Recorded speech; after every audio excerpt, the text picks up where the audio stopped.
Welcome to Urban Dharma, the podcast, where suffering is optional. Hi, this is Reverend Kusta coming to you from downtown Los Angeles, from the International Buddhist Meditation Center in the heart of Koreatown.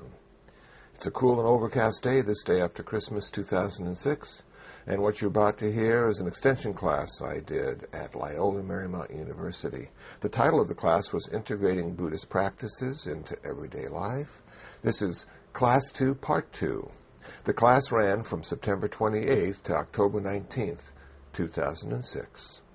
So, Part 2 of Class 2, Integrating Buddhist Practices into Everyday Life.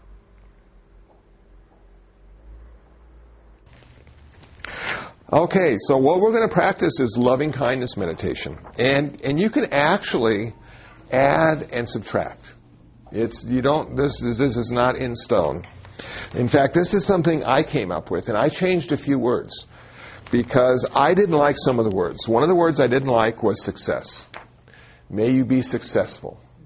I didn't like that word because success for me is on the outside. And the word I chose instead was fulfillment. And I think fulfillment's on the inside. So I don't really want everybody to be successful, but I do want everybody to be fulfilled. And the idea of success is arbitrary anyway. I also started to add, may my parents, may my brothers and sisters, friends and relatives. I added partners. May my parents may my parents, partners, brothers and sisters, friends and relatives, people I don't know and people I don't like. May they too be happy, peaceful, and free from suffering. So you can add, Ram Dass has a great story about Caspar Weinberger, who was Secretary of Defense, if I'm not mistaken. And he hated Caspar Weinberger. And he realized he wasn't going to be able to do his spiritual practice with that much hate. So he got a little picture of Caspar Weinberger and put it on his altar. So every day he'd say a little prayer for God, and he'd say a little prayer for Caspar. And he tried to love him. Who was that? I'm sorry. I think he was the defense minister. But I mean, who? That was Ram Dass. You know who Ram Dass is? Sure. Yeah, okay. Does everybody know who Ram Dass is? Okay, let me explain. Ram Dass' birth name was Richard Alpert. He and Timothy Leary did LSD research at Harvard University. Was it Harvard? I think it was. They were later fired because of their LSD research. Timothy Leary went on the run and got involved with some interesting people, and G. Gordon Liddy arrested him, and it was all sorts of stuff. They ended up doing a tour, giving presentations, both of them together on the same stage, G. Gordon Liddy and Timothy Leary. Ram Dass, on the other hand, went to India and found a guru and became sort of a yogi, you might say, and a wonderful teacher and a wonderful storyteller. Ram Dass has the best stories. If you get a chance to listen to any of his old tapes or CDs, and you can find some on audible.com, by the way. I don't get money for it, but it's worth downloading and putting in your iTunes for those days when you need to hear some wise words. A couple years ago, he had a stroke, and so that pretty much limited his teaching now, but the old stuff's still available. And he's just got such a great sense of humor. And so I refer to him a lot. And one of the stories he tells is about Caspar Weinberger. And I sort of like that because I'm getting to the point where I need to put Rumsfeld on my altar. And just, I love you. I accept you just the way you are. This loving kindness meditation will allow us to come to a place of acceptance with all the people we love, like, and don't like. But I also added all the people I don't know. Now, how many people don't you know? Most of them. And so we want to love them too. We want to be kind to them as well. So let me go through the loving kindness meditation the way I do it now. You can use this as a reference, create your own, or just use this, or use what I use. My technique is I say this before I start meditating, and then I say it after I finish meditating. it's really uploading some important information. And you can't say it enough. And it's important if you start a practice to say it every day. It will change the way you relate to people around you. Now, you may not change the person you hate, but you'll change the hate for the person. And now you'll come in contact with that person that you really dislike, and they'll sense there's something different about you. They may respond to you in a more positive way because you're every day saying, I love you, I love you. And now you're in their presence, and your love is showing. Your kindness is showing. Whereas before you hated this person, and that shows as well. They'll be suspicious. They might think you're after something, you know. But that's their stuff, right? Our job is just to love them, and they can do with that love whatever they like. Now, when you start to love people, and you start to accept them the way they are, does that mean you just do anything they want you to do? And I would say absolutely not. There was a high school student who asked me that question. Well, if I try to love everybody, and somebody wants me to, do something terrible because I love them, should I do it because I love them? Because I want to accept them? I said, no. But when you say no, do it in a kind way. So if you love somebody, you're always kind to them, whether you do what they want you to do or whether you don't do what they want you to do.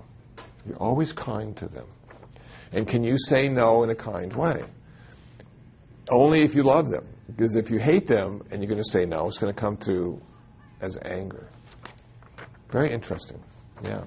But we don't lose our boundaries. We don't lose our boundaries. We need to stay on course, and we need to have the idea in our mind what is skillful, what is unskillful, what creates suffering, what reduces suffering.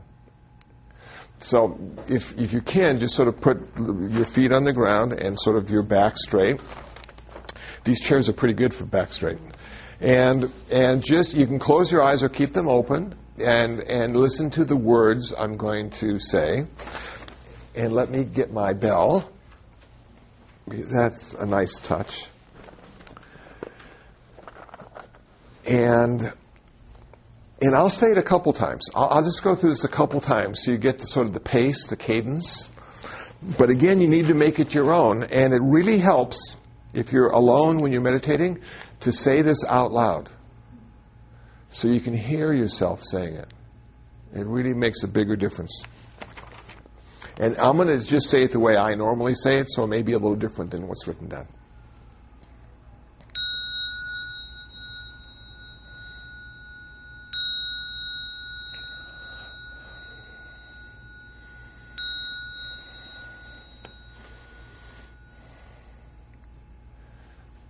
May those of us who have come together tonight, in mind and heart, be happy, peaceful, and free from suffering. May no harm come to us. May no difficulties come to us. May no problems come to us.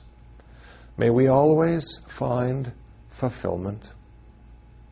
May we also have patience, courage, understanding, and determination to meet and overcome the inevitable difficulties, problems, and failures in life.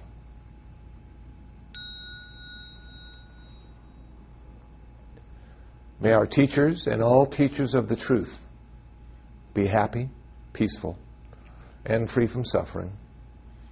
May no harm come to them. May no difficulties come to them. May no problems come to them. May they always find fulfillment.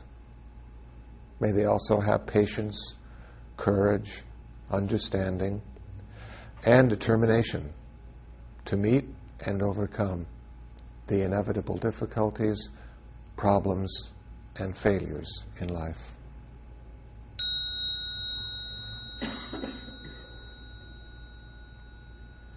May our parents, our partners, our brothers and sisters, our friends and relatives, all the people we don't know, all the people we don't like, may they too be happy, peaceful, and free from suffering.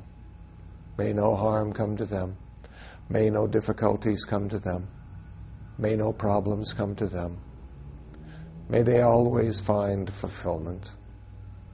May they also have patience, courage, understanding, and determination to meet and overcome the inevitable difficulties, problems, and failures in life.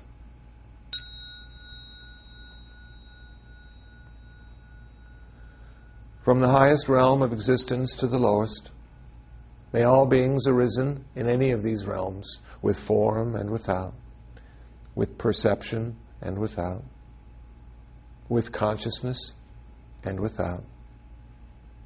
May they too be happy, peaceful, and free from suffering. May no harm come to them.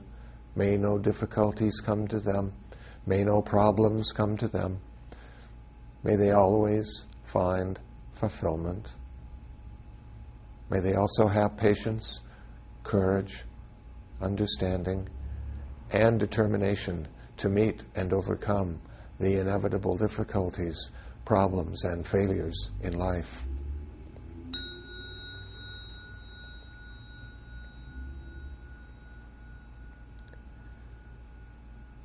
May those of us who have come together tonight in mind and heart be happy, peaceful, and free from suffering. May no harm come to us. May no difficulties come to us. May no problems come to us. May we always find fulfillment. May we also have patience, courage, understanding, and determination to meet and overcome the inevitable difficulties, problems, and failures in life.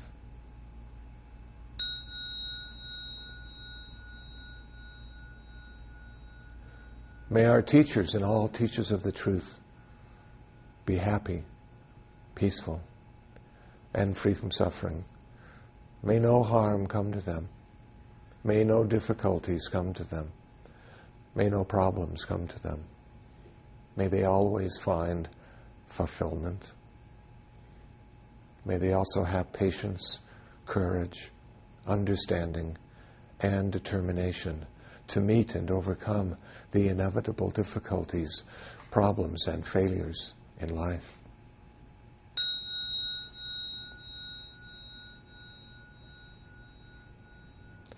May our parents, our partners, our brothers and sisters, our friends, and our relatives, all the people we don't know, all the people we don't like, may they too be happy, peaceful, and free from suffering.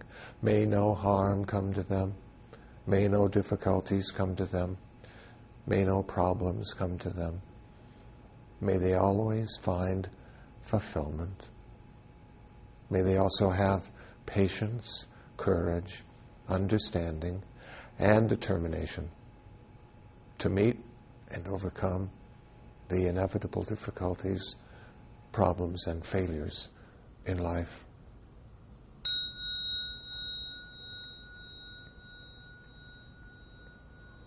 From the highest realm of existence to the lowest, may all beings arisen in any of these realms, with form and without, with perception and without, with consciousness and without. May they be happy, peaceful, and free from suffering. May no harm come to them. May no difficulties come to them. May no problems come to them. May they always find fulfillment. May they also have patience, courage, understanding, and determination to meet and overcome the inevitable difficulties, problems, and failures in life.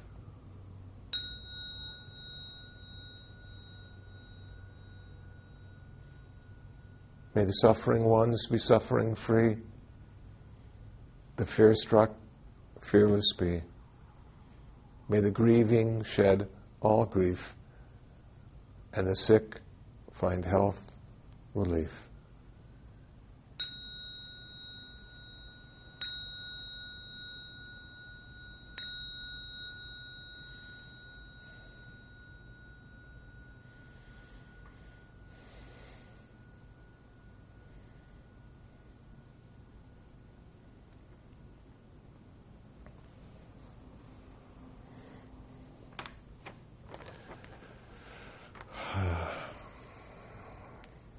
Okay.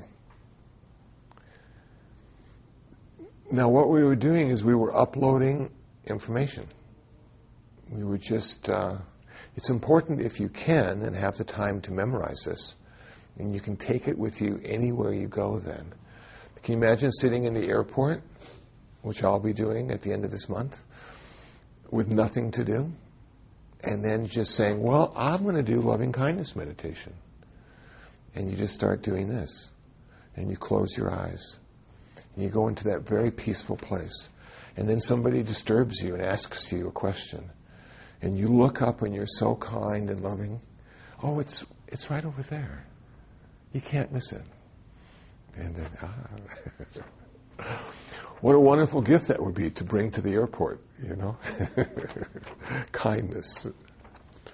So this is something I've been doing for years, and it just really does make a difference. Does anybody feel differently after listening to this? Your voice changed. Yeah. I thought that was very interesting. Yeah. Yeah, it does change. Yeah. Yeah. Yours might too. Yeah. Should we use a bell? What's that? Yes. You're alone. Actually, if you're alone, you don't need the bell. The bell is for groups, and what you would do is you'd ring it 3 times, and that would be the beginning, and then you just each paragraph or each little thought, and you separate it, and then the end would be 3 times, and that way you're letting the group know when it begins and when it ends. But if you're just doing it all by yourself, you already know that, so it's fine. Now, one of the problems that people have when they start to meditate, and we're going to talk about it in great depth next week, silent meditation, concentration meditation, is how do you know when your 15 minutes is up? You know? And I know if I'm leading the meditation, I've got a big clock right in front of me on the floor. So every so often my eyes have to open and I have to check the time because I don't want... I mean, if I forget and get into my meditation practice, I might go overtime and then people will be very angry with me. Because they don't want to go overtime. They just want to do the time that's allotted. So what I did in the beginning was I went to Radio Shack and bought a timer. And I made sure the alarm wasn't very loud because I didn't want to get a heart attack when the thing went off. But they have some really nice alarms that are relatively soft and gentle. And you simply set the timer for like 15, 20 minutes. Some wristwatches have that same function too. You can be a timer or a stopwatch. And then you just simply close your eyes and go into your object of meditation. And then when the timer goes off, you wake up. Or you not wake up, but you stop meditating. There comes a point in your meditation practice where you're sitting down and you say, I'm going to sit for 15 minutes. And you actually sit for 15 minutes without the aid of a clock or a timer. Your internal stuff has been conditioned now. And it's fascinating. I guess it's one of the first psychic powers you get. You know when 15 minutes is up. I don't know how useful that would be in the real world, but it makes you feel good. So there are sort of this, we have to set our mind at peace, and ritual seems to do that.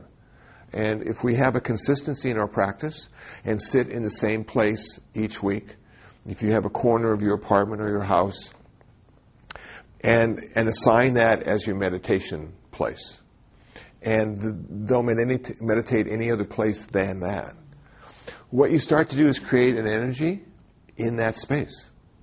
Now, the Zendo where I meditate, people have been meditating there since 1970. And the stuff is in the walls. You can actually feel it. People have left their samadhi behind. Samadhi is that sort of like calm, relaxed, clear state of mind that occurs in meditation. And so people do leave energy behind. And you can do that in your own house or apartment. You pick a spot and always sit in the same spot. And try to pick a time and discipline yourself to sit at the same time.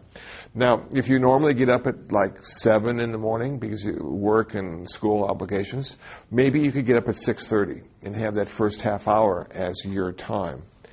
In the beginning, it's quite a challenge because for me, I would think, well, I could be sleeping this extra half hour.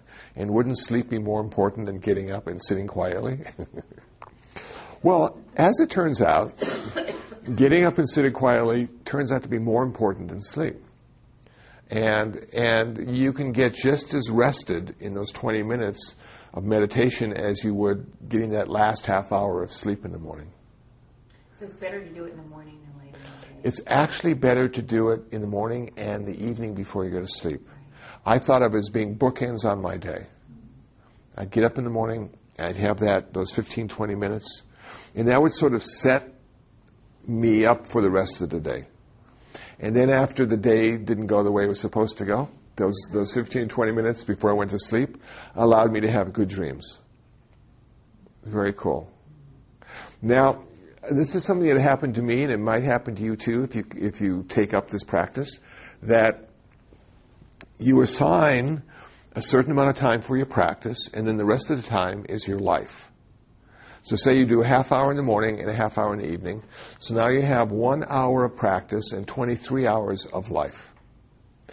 And that goes along for a while, and then you get sort of good at meditating and practicing, and you decide to do your first retreat.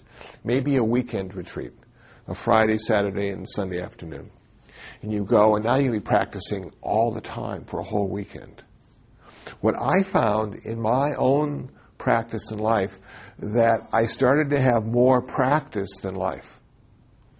That the line of demarcation started to blur, and eventually I had no life at all. I only had practice.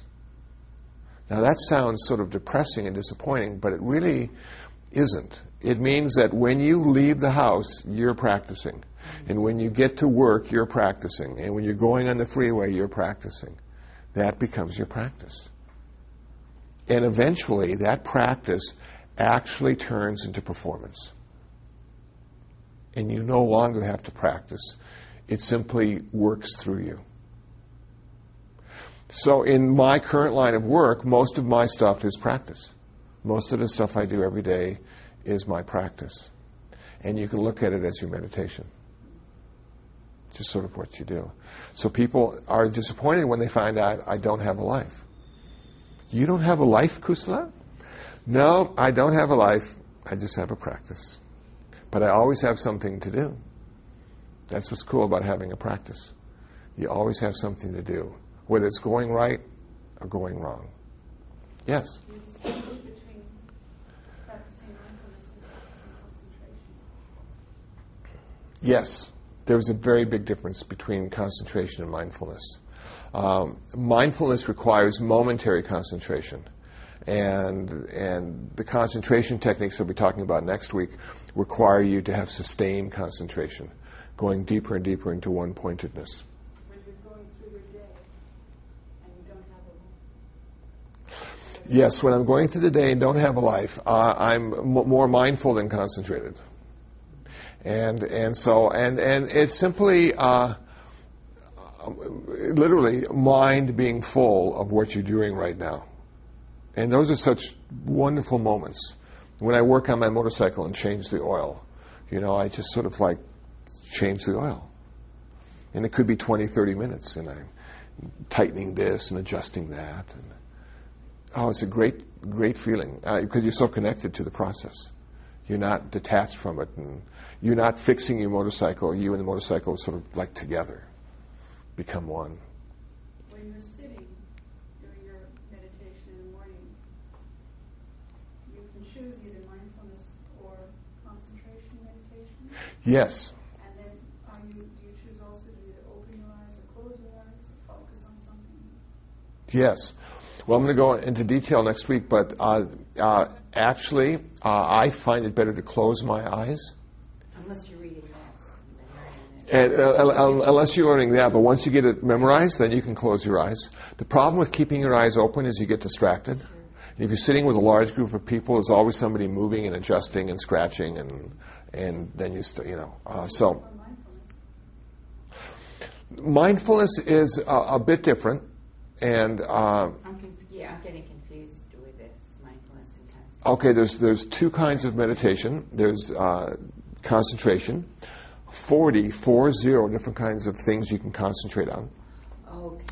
Mindfulness, 4 things. Mindfulness of the mind, mindfulness of mental objects, mindfulness of sensations, and mindfulness of the body.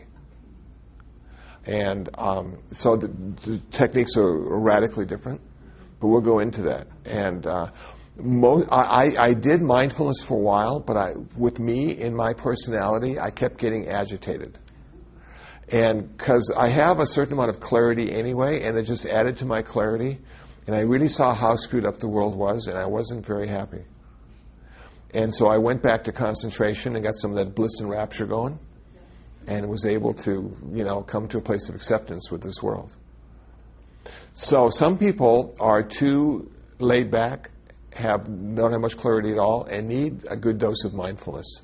Some people have too much clarity and need to have a buffer, need to have sort of a little wall around them so that the information comes in and sort of gets caught in that, and then it comes through in a slower pace and you're able to assimilate it and make sense of it.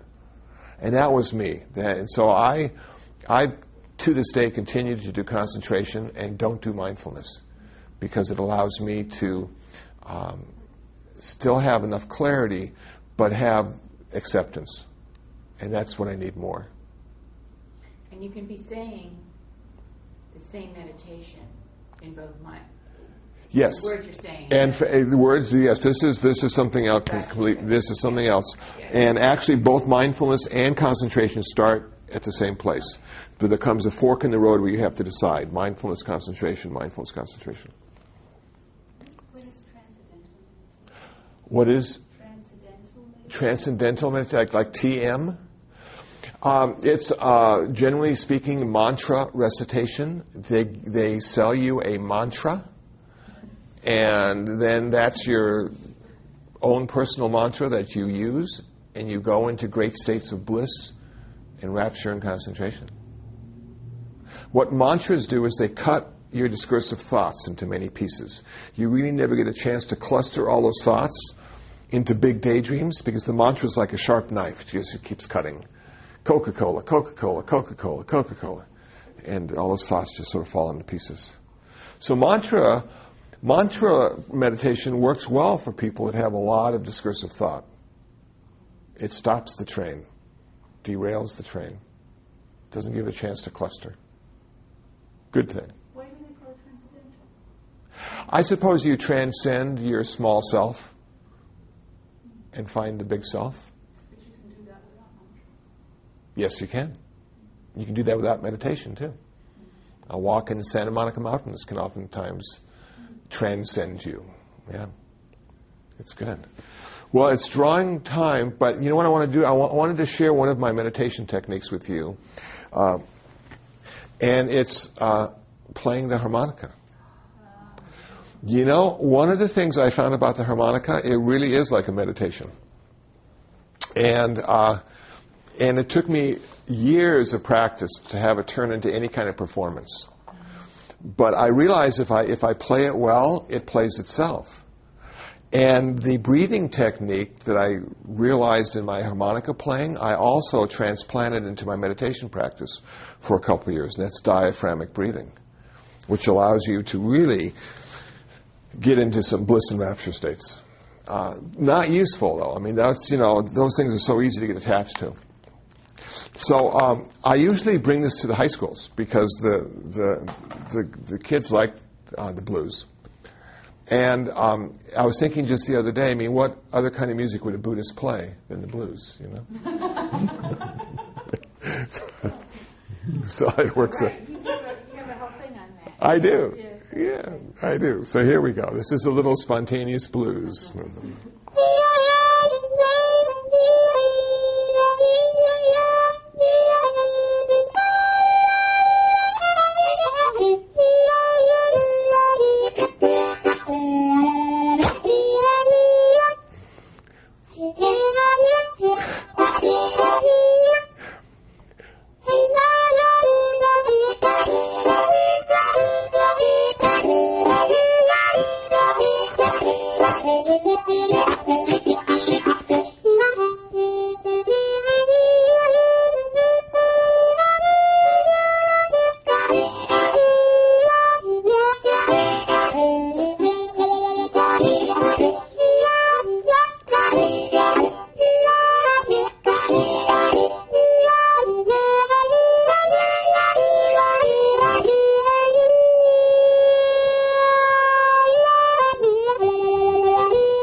Okay.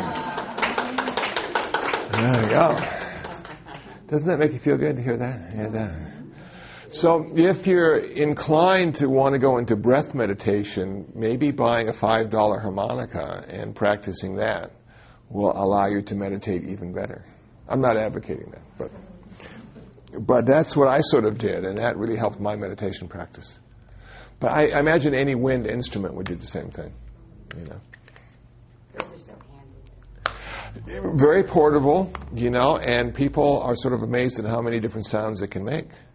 Yeah. What seems? Huh? Is that like a standard size harmonica? This is a standard size diatonic harmonica. It is small, yeah. Yeah. They have the chromatic harmonicas, which are big and play all the notes, but this only plays in one key. This plays in the key of C. Unless you play blues style, which I was doing, and that plays in the key of F then on a C harmonica. It's called cross harp. So it's a technique that the old blues guys figured out, and it turned into a whole musical form. And the first time I heard it was back in the 80s. I heard it live, never heard the blues live before.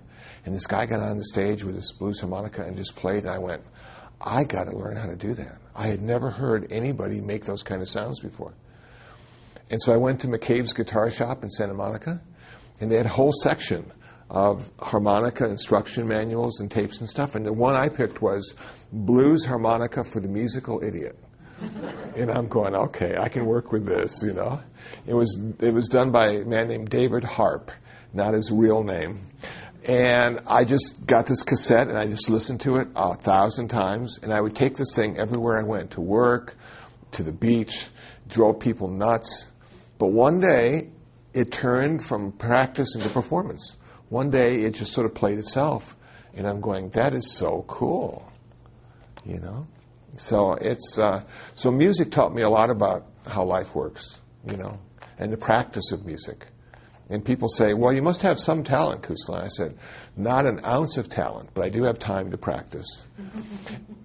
And meditation is actually the same thing. Some people have some talent when it comes to meditation, but most people just practice. And that's enough. And it still works. So, well, thank you all for making the trek out again on this Thursday evening. And as we get into next week, we're going to get more and more into meditation and sort of different states of mind that arise. And so it's a lot of fun. And plus, we'll practice, too. So you can take it home with you. And I should bring maybe a meditation cushion to show you the differences, because they have kapok and they have barley corn husks. And each one has a different consistency and support value. And there's something called a zabuton, which is like the futon for your knees. And these are available online or at some of the meditation or Buddhist bookstores like Bodhi Tree, and really help your meditation practice to have the right cushion. And it's really good to sit on the floor if you can. If you can't, a chair is fine. Can you do it on like just a good Pilates mat or yoga mat, or these are different though, aren't they? Yeah, those are different. You could do that. When I was a volunteer at State Prison, what we did is we got wool blankets and rolled them up, and that's what the prisoners sat on. So yeah, you can use pretty much anything that works. But they actually have, you know, stuff and colors and diagrams. I mean, you can really go all the way. And then you can get matching clothes, too, if you want to really look good, you know. Or if you're by yourself. Yeah, well, if you're by yourself, you're just looking good, you know.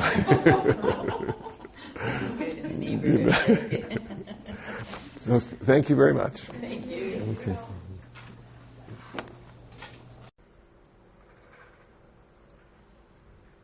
Okay, that's it. That was Class 2, Part 2 of an extension class I taught at Loyola Marymount University titled Integrating Buddhist Practices into Everyday Life. Hope you found it interesting. Hope you found it useful.